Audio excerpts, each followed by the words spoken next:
What's up mga idol, and welcome to another episode ni One Ride. And today, let's talk about engine oil. So last time kasi, bago kami magsagada, gumamit ako ng engine oil na 20W50. And ginamit ko yon after ng FI clean. So nakapag FI clean na rin yung motorsiklo ko. Masasabi ko, ang ganda ng performance ng motorsiklo natin sa biyahe. Plus, gumamit tayo ng 20W50 na engine oil. So, nung gumamit ako noon, maraming nagtaka. Ayan, may mga nag-comment dun sa comment section na bakit daw ako gumamit ng engine oil na 20W50 samantalang ang engine oil recommended ng Yamaha Sniper is 10W40. So, let's check it out. To move the oil methodically from one point to another inside the housing. The oil pump is the heart of the system, drawing the lubricant up from the sump at the base of the housing and delivering it to the engine. Subjected to extreme operating temperatures, the engine requires an oil that can absorb and carry away the extreme heat generated by the components. Here in the engine, oil also must provide lubrication, critical for the function and protection of the metal-to-metal sliding contacts. In the clutch, the oil's versatility is tested even more.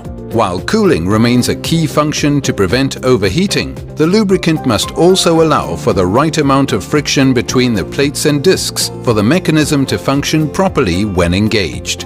That same oil also circulates through the gears, where the extremely high pressures and heat place even more demands upon it. Here, the oil must be able to absorb heat and help protect the gears against pitting and wear, with a formulation that includes special anti-wear and extreme pressure agents. And last but not least of the oil's important duties is cleaning. As it circulates between the engine, clutch and gears, the oil routinely picks up dirt and debris along the way and deposits it in the oil filter. 10W40 ST Supreme. So eto siya mga idol. So, maganda naman siya gamitin. So pero after a while, halimbawa naglo-long rides ako. Madalas yung mga kasama ko naglo-long rides kami. So napansin ko lang siya pag mga 500 km pataas, garalgal na yung takbo ng motor natin. At saka malagitik na. So siguro sa haba ng biyahe natin tapos long ride, medyo talagang medyo lumalabnaw yung langis niya eh. Kasi yung engine oil natin habang tumatagal, numinipis yan habang bumabiyahe ka.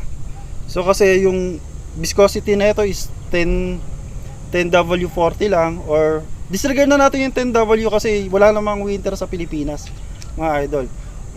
Big factor kasi yung yung weather sa Pilipinas. So sa Pilipinas, tropical ang weather lang naman natin dito, maulan. And syempre ngayon kahit June na dapat ngayon tagulan na pero ang panahon pa rin maalinsangan, and nakikita nyo sa likod mainit. So salamat na lang dito sa lugar na pinag-shootingan natin. Oh my God! Wow! Sa pinagkuha na natin ng footage, medyo maraming puno kaya medyo malamig. Pero kung babiyahe ka na Manila, papansin mo, 'di ba? Mainit and maalinsangan. So it's a big factor din kasi yung panahon sa Pilipinas. So bakit ba ako gumamit ng 20W50? Ang recommended nga is 10W40 sa magiging biyahe natin. So nag-rides kami, mahabang biyahe, non-stop. Yung langis mo, lumalabnaw yan habang tumatakbo yung engine mo or yung motorsiklo mo. So non-stop yan, umiinit yan. Then plus yung weather pa na mainit. So ano mangyayari, di ba? Numinipis yung engine oil natin. Napansin ko doon kasi ganda ng shifting niya. Lagi tayo naka high RPM, and then non-stop yung mga natin. So hihinto lang tayo pag magpapagas or kakain lang kami.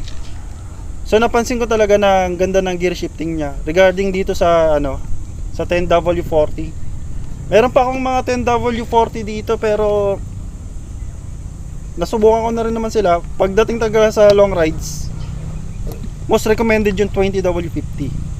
And wag kayong mangamba mga idol, kasi hindi naman porket nakalagay, hindi naman porket hindi nakalagay sa owner's manual, hindi mo na pwede gamitin. So proven na yun mga idol, even ako and yung mga kasama ko and yung mga kakilala ko, gumagamit sila ng 20W50 sa mga long rides. Basta mga idol, pag pipili kayo ng engine oil, make sure na merong silang nakalagay na MA2, API, Hazo. So yan, suggested ng ano yan, mga automotives. So pagdating sa mga engine oil, kasi nakalagay yan sa owner's manual. Pag nakalagay yan sa bibili nyo ng engine oil o ipapalit nyo ng engine oil like 20W50 or ano, is good yan. So walang problema, pwede mong gamitin yan.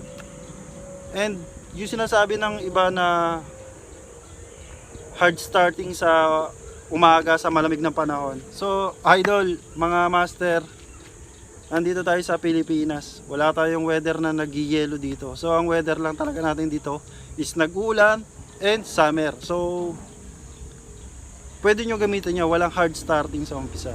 At walang magiging problema sa makina kasi yung engine oil, pag regular ka na nag-change oil or nagpapalit, hindi ka magkakaroon ng problema dyan.